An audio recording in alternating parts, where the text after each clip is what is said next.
The David Pakman Show at davidpakman.com.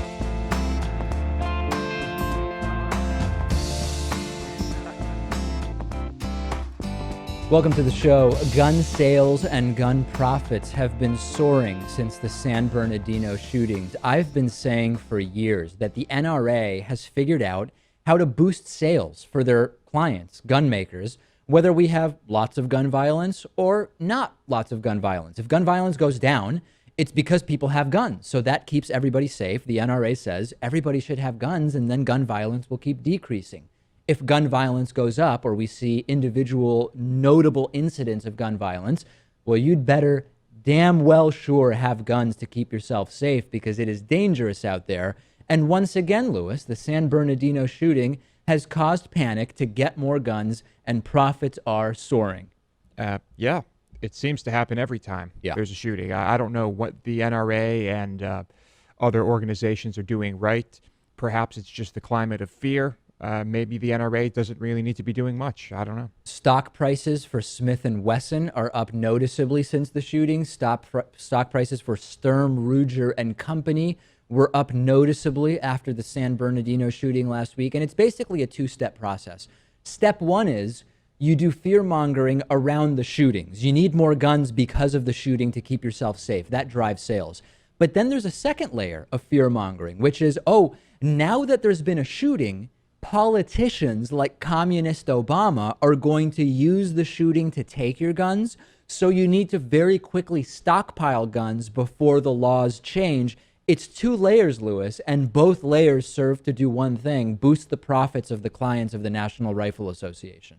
Yeah, it's good business, Dave. Good time for gun manufacturers and sellers.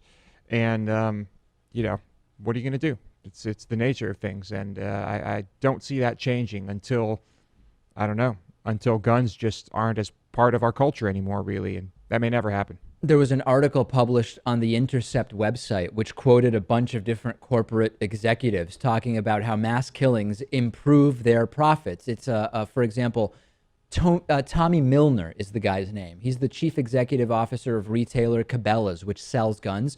And he boasted in a conference with investors that they made a conscious decision to stock up on weapons and ammunition before the 2012 election, thinking if President Obama is reelected, the fear-mongering around Obama taking our guns is going to drive sales. There are business decisions being made around fear-mongering about guns being taken away, and it works. The dollars are rolling in.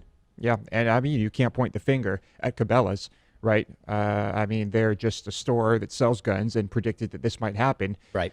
And, they might, be advertising guns in magazines, but they're not part of the campaign, really. No question about it. And the reaction from the right is always, we've got a Second Amendment. You're going to take my guns, over my cold, dead hands, whatever the phrases are. Yeah, we have a Second Amendment, fine, but we still need and can have stronger background checks for all purchases, including those done at gun shows. We need to figure out a way to stop straw purchases of guns in states with relaxed gun laws. In many states, you need to be a resident to buy a gun, but it's very easy to just find someone who lives in that state to buy the gun. That's a problem we need to deal with. And we also need to limit the high rounds per minute firearms. When you're talking about more than 15 rounds per minute effective firing rate, that is going to kill more people than a pistol with 6 rounds that has to be fired, that does not fire at a high rate per minute. That's just a reality, Lewis. If you say, fine, we can't prevent every mass shooting, but if you think about the average mass shooting lasting 90 seconds, simple math tells you someone with a pistol is not going to kill as many people as someone with a high rate of firearm. That's just simple math. Yeah, believe me, I'm fine for making it harder for mass shootings to occur and, lowering the death toll. But at the same time, the Constitution is a document that can be changed, in my opinion. It has been changed. Yeah. And I don't think that keeping it the same over the next X number of years that we're a country is going to be a good thing. Dave, these documents have to change. They have to be updated, right? If you believe that they are living documents, as so many constitutional fetishists do, then they live in the modern era, and that is something that has to be addressed. And lastly, guns must require insurance. It works like car insurance. There's no question about it. If you're going to have a gun, that is a liability to society. it can be a liability to society, and thus it should have to be insured. Donald Trump, Republican presidential candidate, is really firing people up. Yesterday, I told you about him showing up at the Republican Jewish whatever, some kind of Jewish Republican event, and kind of goofing on a whole bunch of anti-Semitic stereotypes about Jews. Now Donald Trump is saying ban all travel by Muslims to the United States, and his supporters love it. Donald Trump called yesterday for banning all Muslims from entering the United States. A statement released by his campaign said, quote, Donald J. Trump is calling for a total and complete shutdown of Muslims entering the United States until our country's representatives can figure out what is going on. If I've never heard vaguer language, incredible. Donald Trump, who has previously called for surveillance against mosques, he said he was open to establishing a database to track Muslims, is now saying we've got to keep any Muslim visitors out of the U.S. until we can, quote, figure out what is going on. Obviously insane. I mean, this is the suggestion of a madman, but his proposal was met with enthusiasm by many of his harebrained supporters, the low information voters, who showed their approval via social media, as well as at a rally last night. So we have the comments from the peanut gallery. Sit back and enjoy. Here's the first video and audio from CNN. You'll notice in most of these videos, the crowd in the background is mostly white men. I don't think that will come as a surprise to many of you. Let's go to clip number 1, Lewis, if we may, from CNN.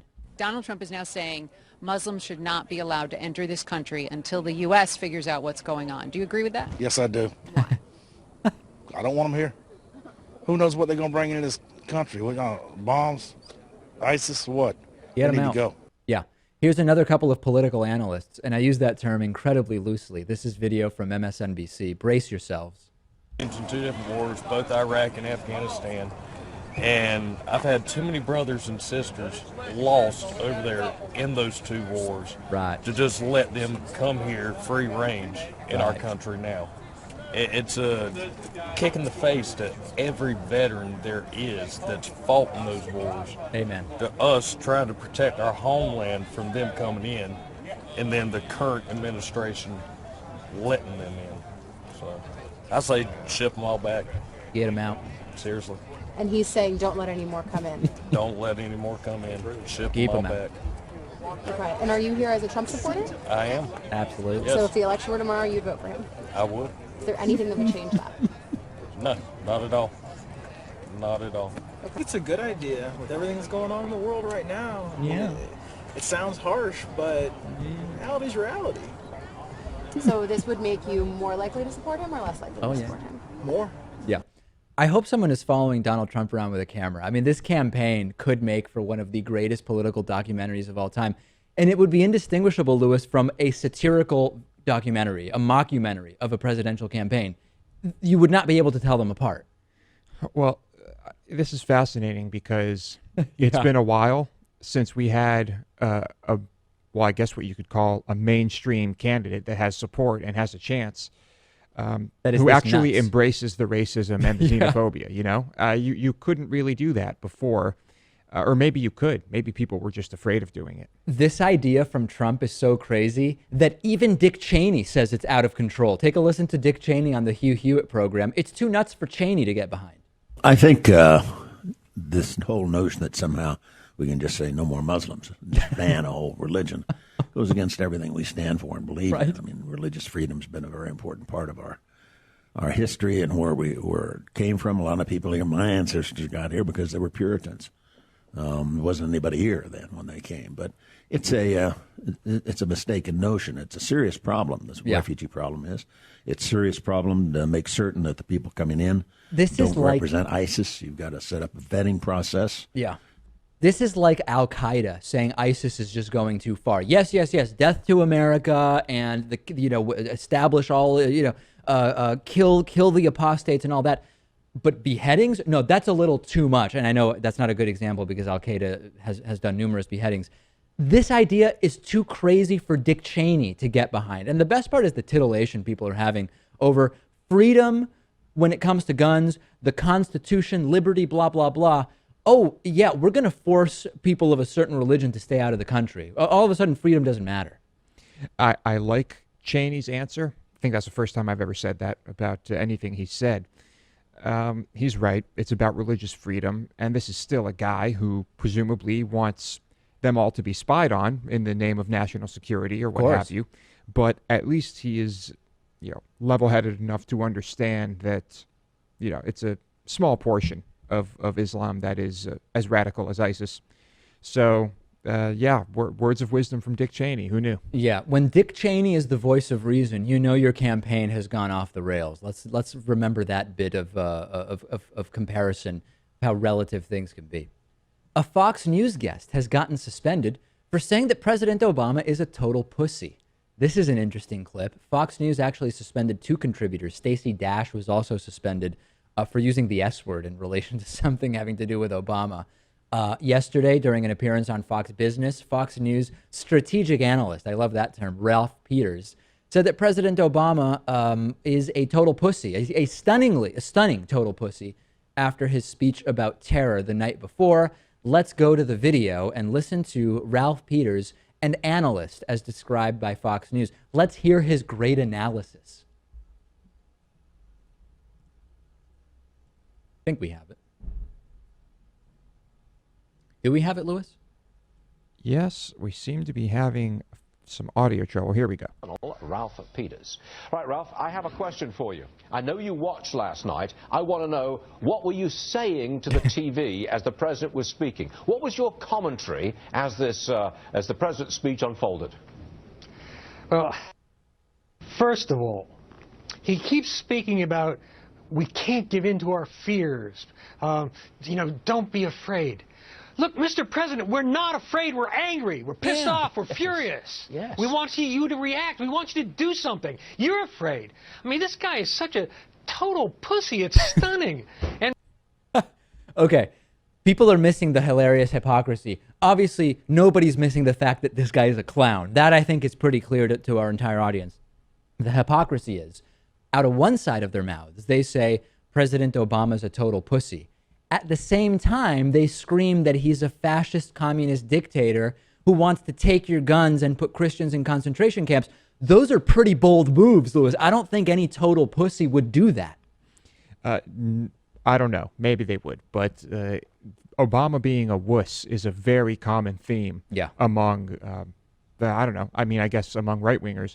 I hear it all the time. Actually, I forgot to mention this. When I was in a bathroom at the bus station over Thanksgiving break, I heard a very drunk, belligerent guy mumbling to himself about how much of a wuss Obama is.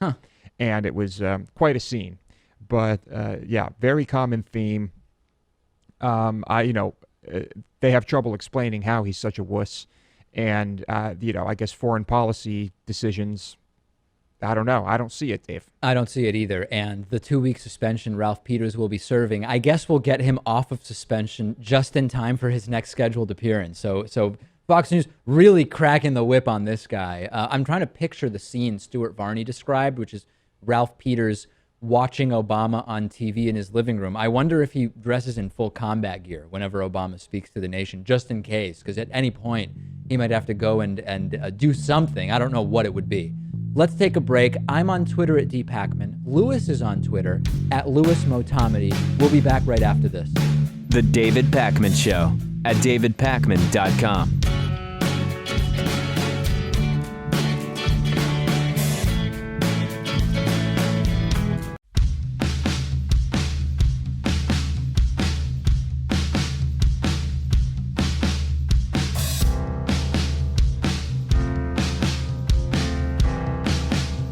Welcome back to the David Pakman Show.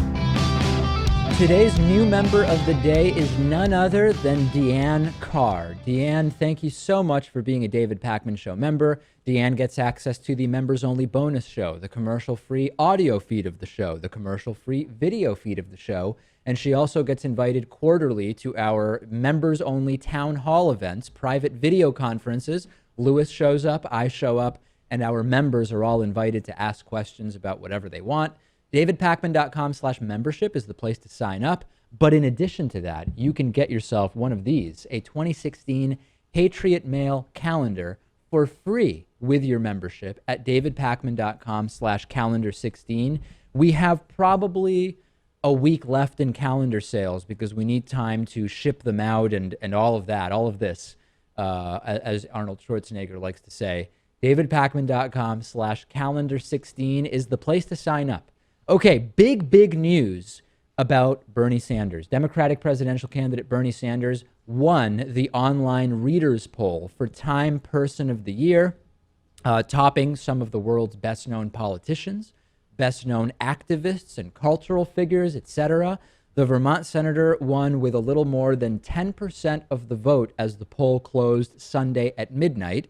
We now have the list of the final 8 contenders for Time's Person of the Year, but confusingly, Lewis, Bernie Sanders, the winner of the Time People's Poll for Person of the Year, did not make the list of finalists. I know, he won first place in the People's Poll, but Time's editors will choose from 8 other people. The remaining individuals are Abu Bakr al-Baghdadi, leader of ISIS. We have the Black Lives Matter activists in the finals for Time Person of the Year. We have Caitlyn Jenner, who very publicly came out as a transgender woman. We have Travis Kalanick, the CEO of Uber, whose company is now worth an estimated $70 billion. We have Angela Merkel, German chancellor, Vladimir Putin, president of Russia, Hassan Rouhani, president of Iran, and Donald Trump, the Republican presidential candidate Donald Trump. Those are the 8 candidates remaining for Time Person of the Year. Apparently, Lewis, winning the online poll isn't even enough to be a finalist for Time Person of the Year, if your name is Bernie Sanders, apparently. This is what corporate media has been doing to Bernie Sanders since he announced his campaign. They're basically just ignoring everything. So I guess Time is guilty of this too. Maybe Bernie just isn't good for sales.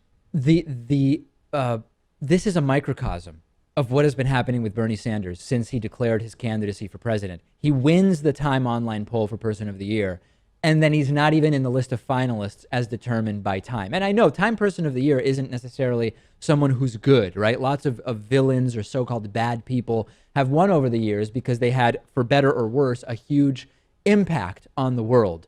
Donald Trump's impact is what? Successfully turning the Republican primary into almost like a bizarre wrestling match rife with racism and cluelessness. I guess that has impacted the world more than Bernie Sanders. I'm having trouble with this one. Everyone on their list that they're going to choose from is controversial. And Bernie, I guess, is just not controversial enough for them. Well, it's funny because supposedly Bernie Sanders being a democratic socialist is controversial. At the same time, we know from polling that most of Bernie's ideas are widely popular when you ask people about the ideas, not about the label of democratic socialism. But at the same time, it's controversial. It's controversial when it's convenient, and then it's not controversial at all when it comes to something like Time, and Bernie Sanders' presence has absolutely no impact whatsoever. It's absolutely insane. And I guess we'll see who is ultimately Time's Person of the Year. I predict I will find myself not really caring about who it is, as has happened in years past, time and again. Let's talk a little bit about something that nobody is talking about. Western Illinois University has successfully predicted every single presidential election with 100% accuracy over the last 40 years. They've completed their mock election for the 2016 presidential election. And according to their calculations, the next president of the United States will be Bernie Sanders. They also predicted that President Sanders' vice president will be Martin O'Malley. Let's be clear that their accuracy at predicting who the vice president will ultimately be is not nearly as good at predicting who the president will ultimately be. Let's take a look at this picture. With more than 400 electoral college votes, the Democratic ticket, which they predict will be Bernie Sanders and Martin O'Malley as vice president, was declared the winner. And this is just crazy. They have it at 404 electoral votes. I am really unsure, Lewis, and as we look at this map here, I am really unsure about this. And I know the record of Western Illinois University is completely unblemished over the last 40 years. But when you look at this map, this is just an insane blowout. When you look at this, Lewis, what strikes you about it? Just that that it just seems to be a complete blowout, but that that Sanders will be the nominee, first of all, is counter to what most people are saying right now. So I don't really know what to think about this, but if you I guess factor in their historical accuracy, that's pretty impressive and not something that should be overlooked. I don't know. And when you look at this map has Bernie Sanders winning South Carolina, North Carolina, Kentucky, Tennessee, West Virginia. I mean, how is Sanders going to win West Virginia? And to be clear, this map isn't necessarily the prediction as to exactly what the election will be. This map is part of their general statement that Bernie Sanders will be the next president. Okay, so that's good with the map. I'll also throw in that it's Bernie Sanders against Bush, according to their map. That's also true. Yeah, they are saying this is what would happen if it were Bernie Sanders against Jeb Bush, and there is every indication Jeb Bush is not going to be the Republican nominee. I present this to you essentially without comment, in the sense that I am stating that they have been accurate for 40 years. I am stating that what they are suggesting here does not seem to correlate with the majority of the polling right now, but we will see if Western Illinois University is vindicated or if their unblemished track record is going to be interrupted. Don't get me wrong. I hope they're right, Dave. This would be maybe the best thing that ever happened in this country. Last thought on this. We're going to be able to stop the speculation very soon. We are under 2 months away from the first primaries. The Iowa caucuses are on February 1st. The New Hampshire primary is 2 months and 1 day away on February 9th. We will soon have results, and we can stop at least the total speculation on this. Although it is interesting to think about what would happen. That is what we have heard from Western Illinois University. There's this sort of long-standing feud between Jeb Bush and Donald Trump, two of the Republican presidential candidates. And interestingly enough, if you go to jebbush.com on your web browser right now, or at least 5 minutes ago when we last checked, jebbush.com redirects to Donald Trump's website. This is really, really funny. And if you look at the different websites, jebbush.com is not actually Jeb Bush's campaign website. His official campaign website is jeb2016.com. But reasonable people might say, hey, I'm going to learn about Jeb Bush. I'll go to jebbush.com. And instead, they will be redirected to donaldjtrump.com. The Daily Caller reported that jebbush.com is registered to fabulous.com Pty Limited, which is a company that manages domain names. And they noticed that the website was updated on November 21st. There are 2 other domain names that also incorporate Jeb Bush's name and the word president, but they are not operated by his campaign. If you go to jebbushforpresident.com, it's a blog about a gay couple who owns the website. It's just amazing. And jebbushforpresident.net is used to oppose Jeb Bush. So not Santorum level problems, but some problems for Jeb. Some problems for Jeb Online. Yeah, I think if the people managing all your web stuff for your campaign were competent, when well before things started getting rolling, they would have snatched up all these domain names. It's possible, though, that someone owned jebbush.com for a long time. It is possible. And we don't know the exact history of it. That is true, yes, but still very funny. And I think, though, I'm going to guess that because it redirects to Trump's website, that it was a more recent thing, because who was talking about Trump before any of this, election stuff started happening? And as was uncovered, some change was made to the website on November 21st, and that may have been the date at which the redirect started. I have to tell you, I was shocked when I saw this story. I mean, that Jeb Bush made the news again. I didn't think we were going to hear from him again, Lewis. Well, he only made the news again because it had something to do with Donald Trump. So Jeb Bush not doing so hot. You can make a pretty good right-wing argument as a result of this. Jeb Bush can't even protect his own name. How is he going to protect any Americans from ISIS?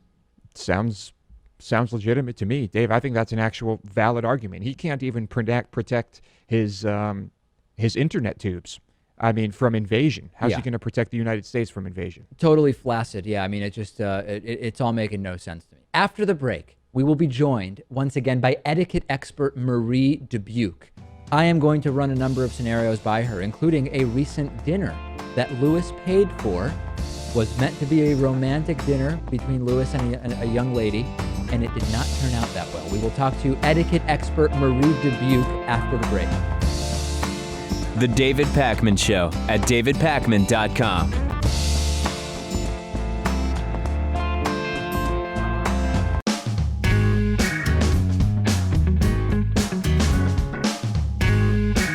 Welcome back to The David Pakman Show. It's great to welcome Marie Dubuque back to the program. She is certified as a life coach. She is the author of 2 books and an expert on etiquette. Marie, it's so great to have you back on the show. Hi, David. I loved your show. Thank you so much for having me. So I recently described to our paid subscribers on our bonus show an incident I recently had over Thanksgiving. It was not at a Thanksgiving meal per se, but it was with some people the day before Thanksgiving. And as a total non sequitur, someone I was with started telling a very anti-Semitic story about his opinion about Jews. And being Jewish myself, I immediately reacted very strongly. And my instinct was to say something very forceful and direct, like, what you're saying is incredibly offensive, including to me personally. And I can only imagine you're both ignorant and an anti-Semite. But I didn't do that, right? I said something like, I don't know, do you think maybe you're unfairly generalizing? And it sort of diffused the situation. Would it have been inappropriate for me to be upfront about how offensive what was being said was, or did I act correctly in sort of taking the path of least resistance? Okay, both. I think you did a great job because, like you said, you diffused the situation. Everyone was calm. And if you had attacked him, it might have gotten really out of hand very quickly because those types are not quite balanced anyway. So he might have just really let loose. But you know what? If you had said something direct, to the point, and no bones about it, I wouldn't have faulted you because and it's complicated because you sort of have to balance your desire to stand up for whatever your beliefs are. And this applies to sort of Thanksgiving and holiday meals with family who might have disagreements or whatever. You have to balance your desire to make it clear that you disagree with what is probably some desire to see a family or social gathering not turn into a completely chaotic and possibly very violent altercation, right? You sort of have to find the middle ground. Exactly. And you know what is so troubling right now is that people don't seem to care. They don't care, and they're so insensitive. And I don't know why all of a sudden, maybe it's the anonymity of the internet. So it's carried out in real life too, because people think, oh, I'll just say anything. And it just blows my mind that this is happening. What's your sense of, now my situation aside, at a proper family meal of some kind, be it for Hanukkah or Christmas or around the New Year or whatever, typically, we get emails from the audience, and my audience seems to be on the side of just avoiding political discussion altogether, even if that crazy conservative uncle, right, as some people know them, insists on bringing up politics and slamming President Obama or whatever the case may be. Most of my audience seems to go the path of just changing the subject or not participating in the conversation altogether. What do rules of etiquette tell us about a way that you can participate in the conversation but de-escalate rather than escalate? What kinds of things can you say when politics come up? Right. I think it's super boring to sit there and talk about the weather. Okay. So I'm one etiquette person who says it's okay to talk about politics and religion. What's wrong with it as long as there's no personal attacks, no one gets upset, you're not offending anyone. And I think the way to tell is you can go ahead and have that dialogue, but when you see someone's blood pressure rising and they get all upset and they get fidgety, you're like, okay, then change the subject. But you know what? We're all grown-ups. Why not talk civilly? Why can't we do that and have a conversation? Why can't someone on the right and on the left talk and it not be this horrible, contentious argument? Yeah, I mean, when you have a communist, Muslim, Indonesian, Marxist, whatever president, I think that's the reason why a lot of these people feel the need to make themselves heard at holiday events, because they just can't stand what to them is clearly an atrocity that is being committed by President Obama being president. Well, and so that's their opinion. And Right. so let them have it. But you're not going to attack them for their opinion, are you? No. And so you can Well. have your opinion, they can have their opinion. Well, you might, David, but you know what? I think that's okay. And are you going to really take it personally? Because you're used to it. That's your job. Are you going to really take it that personally if someone starts that dialogue going? Yeah, I guess I probably wouldn't, but some people would. Let me get to some questions of etiquette with regard to offering to pay. And we've had a couple of things internally that I want to run by you. Our producer, Lewis, recently had what was unquestionably a magical evening with a young lady. And this was a first date scenario. I hope he wore shoes. I hope he wore shoes. That's all I'm saying. Lewis had shoes on, and the restaurant was no shoes, no service, so he had to keep his shoes on. And this was a first date, and it was a dinner date. Now, I said to Lewis right away, dinner date for a first date, if it really goes bad, you're committed to an evening. Whereas if you go to get a coffee or a tea, you can end that much more quickly if it's not going well. Yeah. But fine, Lewis did the dinner. It was what made sense. Lewis said it was not a very cheap restaurant, and it was very close to this lovely young lady's home. So Lewis was at a sort of significant inconvenience. Lewis paid, period. He paid. What is right now going on with regard to who should be paying for first dates? What's the sort of conventional wisdom around this? It's whoever does the asking. Absolutely. My 91-year-old father, if he gets asked to a dinner, he doesn't pay. It could be some old lady, doesn't matter.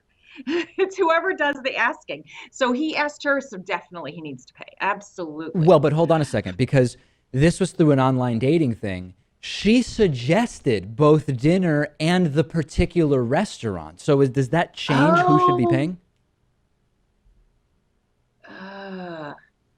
No, because he did. Lewis should still pay.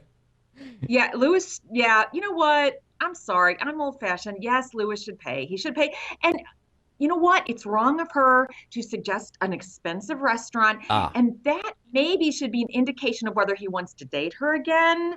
But yes, pay, be the gentleman, and then don't ask her out. Because I'm not sure if let me ask you this. Are they still dating? They are not. Lewis has not seen her again, and he's giving me the thumbs up that that's the case. There you go. I figured that. Because she suggested an expensive, she's a gold digger. Come on. Lewis has got some bucks. She's a gold digger. All right. So yeah, no, don't date her again. And find another way to meet someone, Lewis, please. But Marie, don't you think that there's this sort of conflict when we talk about the sort of old-fashioned ideas of the man paying and the man asking or whatever, while at the same time we're talking so much about gender equality? And do you see any conflict between traditional old-fashioned etiquette and our sort of modern Western egalitarianism that we like to promote? No, because see, all right, my husband, we've been married 20 years, and he paid for our first date. He asked me, he paid, but then I offered to pay we went out for coffee afterwards. I offered to pay for that. All right. And he looked at me so insulted, like, oh my gosh, that means that she just wants to be friends, because he told me that later, which wasn't the case at all. You see, so there's so many dynamics going on that, yeah, I get what you're saying. So then the man pays, or whoever does the asking pays for the dinner, and then maybe his date might offer to pay for coffee or cocktails later on, or dessert. Right. Okay. Well, no, that makes sense to me. All right. Equal. Last thing on this offering to pay thing. Business meetings. Okay. What is the etiquette there? I'll show up at some business meetings where I think I definitely should be paying because of the sort of power dynamics or the specifics of who I'm with. And sometimes I'm allowed to pay, but sometimes the other person will insist on paying. What is the sort of, how should I decide should the other person be allowed to insist once? And then if I say, no, I'll pay, then if they say, okay, then I've been sort of given the clearance to pay, or what am I supposed to do? And the other question also applies. If someone offers to pay for me, am I obligated, at least out of courtesy, to try to pay once, twice? How many times? Once. And it's who's selling to who. If this person's trying to sell you something, they pay. It's because someone's always selling something to somebody. Right. That's the way I look at it. But yeah, offer to pay. Oh, I'll pay. And then they'll say, no. Let it go. Don't make it this battle over the credit card. What I usually do is I'll take the credit card out of my pocket and I'll sort of hold it amorphously, like somewhere nearby where they could certainly put it in with the bill, Or maybe the waiter, if the waiter decided that I was committed to paying, they could take it, but I can very easily sort of just like throw the card on the floor and pretend I never had it out. And I usually do something incredibly awkward like that and or just get up and go to the bathroom. Is that polite to do? Don't get up and go. That is so old. Oh, David. No, I'm kidding. No, I don't no. really do that. That's from a Curb Your Enthusiasm episode. Yeah, just offer to pay one time. And if they say no, no, no, and they look really insistent, let them pay. All right. That's the way I look at it. I know it's so awkward, isn't it? And you're like, oh, what do I do? I even avoid those just because I don't want to get in that situation. Yeah, well, that's why if you go to a place like that's cafeteria style, where you just walk up right when you get there, order whatever you want and pay for it, and then you're sitting with the food by the time the guest arrives. That's my preference. Of course, those aren't the places Lewis wants to be bringing dates, so that's where things get complex. Counter service is getting more and more popular. Like my son, he's 20 years old. He's like, I can't stand to wait for the waiter. He won't go anywhere that's not counter service. So I think that's the way we're going anyway. All right. Marie Dubuque, certified life coach, expert on etiquette. Lewis has been taking copious notes. I hope our audience has been as well. Marie, always great to talk to you. Thank you so much. Great seeing you. The David Pakman Show at davidpakman.com.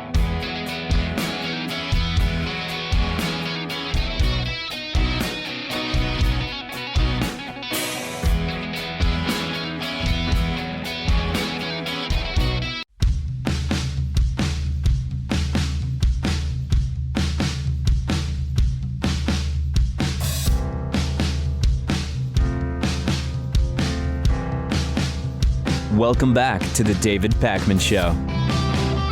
We've been talking about the concept of a guaranteed basic income for a long time, and we actually have a really great interview about the basic income idea coming up really soon. And we've talked about one of the main advantages of a basic income being that you can replace welfare plans at a far lower cost. If you give everybody $500 a month without preconditions, without having to verify income or verify any other aspect of that person's life that would qualify for them for that $500, it is way cheaper than giving $500 a month if someone goes through an application process involving a bunch of staff approvals and so on and so forth. So the idea is you eliminate all of these welfare programs and replace them with a basic income at a far lower administrative cost.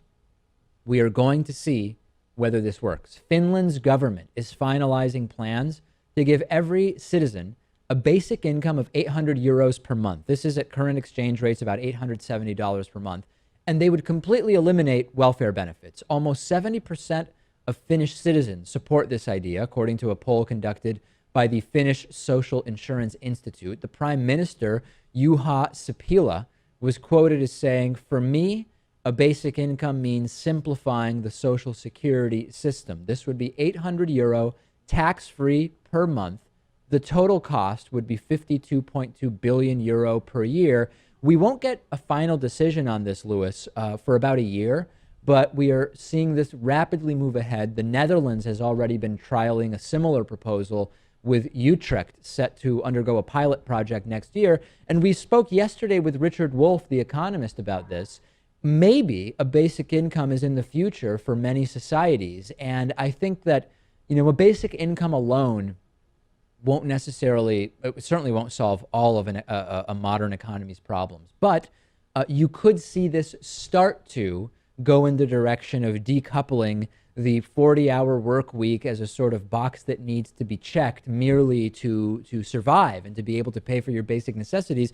And I am fascinated to see what ultimately happens in Finland. We've been talking about this for a long time. Yeah, I think it is a good idea. Finland is a place where their tax system allows for this type of program to happen. Yeah. And it seems that they don't have the problems we have here with the loopholes and people and businesses essentially paying no taxes and things like that. So sure, I think it can and probably will work in a country like that. But there are a lot of things we would need to get in order here in order to implement something like this. You would need to really dig into the sort of semi-monopolistic industries that exist, because if everybody has an extra $870 a month, you could definitely see collusion to increase the cost of sort of life's basic necessities in parallel with everybody having an additional $870 per month. So if we were able to get some other things in order, as Lewis says, this really could go a long way to helping the working poor. And that's the issue. People that are working full time, sometimes more than one job, and still are poor, according to the federal poverty line. And this relates to a term which you may not have heard called the precariat class. Let's take a look at what that means, Lewis. The precariat class is a social class formed by people suffering from precarity, which is a condition of existence without predictability or security, affecting material or psychological welfare, as well as being a member of a proletariat class of industrial workers who lack their own means of production and hence sell their labor to live. It usually relates to lack of job security, intermittent employment or underemployment, and this is a class that has been ascribed to the entrenchment of neoliberal capitalism. This is essentially what we're talking about, Lewis, right? When we talk about the working poor, we are saying this is not someone who is in abject poverty, but they are in a precarious situation. There's the stability of their job is not what it should be. As a result, they may have food insecurity, they may have transportation insecurity, etc. And that is, I think, where we stand to gain a lot economically, because the multiplier effect of any additional income to people in this precariat class is very likely to be reinserted right into the economy. Mm-hmm. And then you go from this and you start talking about wage slaves. Right. It leads right into that discussion. It is a precarious situation for many Americans, and I think Dave, if you were to say this to some right-winger, they say that sounds like communism. They might just shoot you on the spot. A few weeks ago, I told you that for the first time ever, gene editing has saved a girl's life. It was a 1-year-old named Layla who was dying from leukemia, and as a result of a new gene editing process, her life was, at least for now, saved, and we will follow how she ultimately does as a result of this treatment. We now have more news from the genetic editing front. Leaders of an international summit on gene editing said over the weekend that human gene editing research, even on embryos, is absolutely needed, and that it should go ahead, with one major caveat that no pregnancies can result for the time being. The upsides are obvious, right? If we can figure out how to successfully and precisely edit human genetics, we can eliminate any number of horrible diseases. And there's a company called Sangamo Biosciences, which announced a couple of days ago that they are starting to clinical trial gene editing to replace broken genes in adult hemophiliacs, with the idea of fixing that condition. So the upsides are very clear.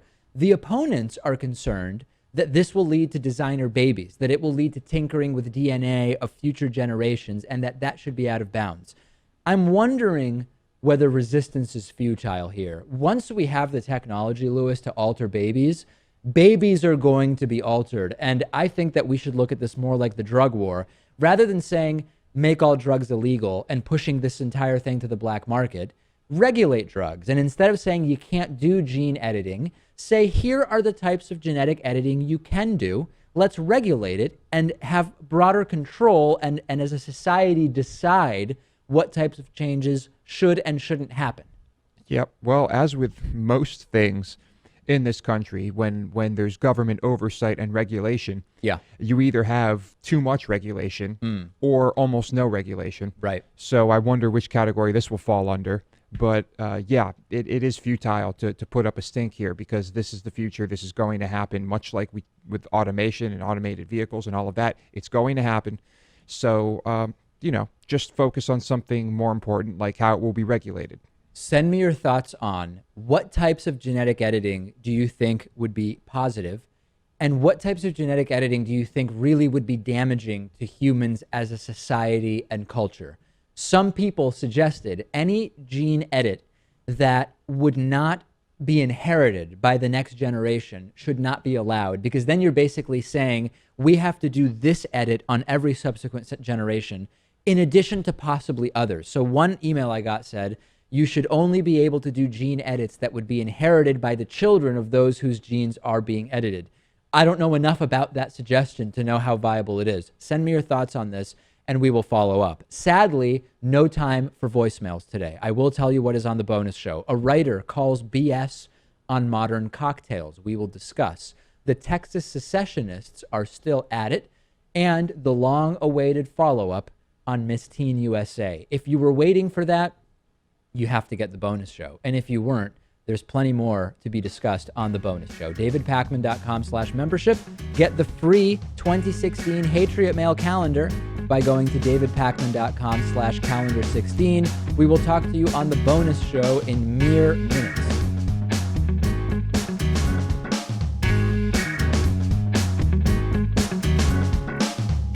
The David Pakman Show at davidpakman.com.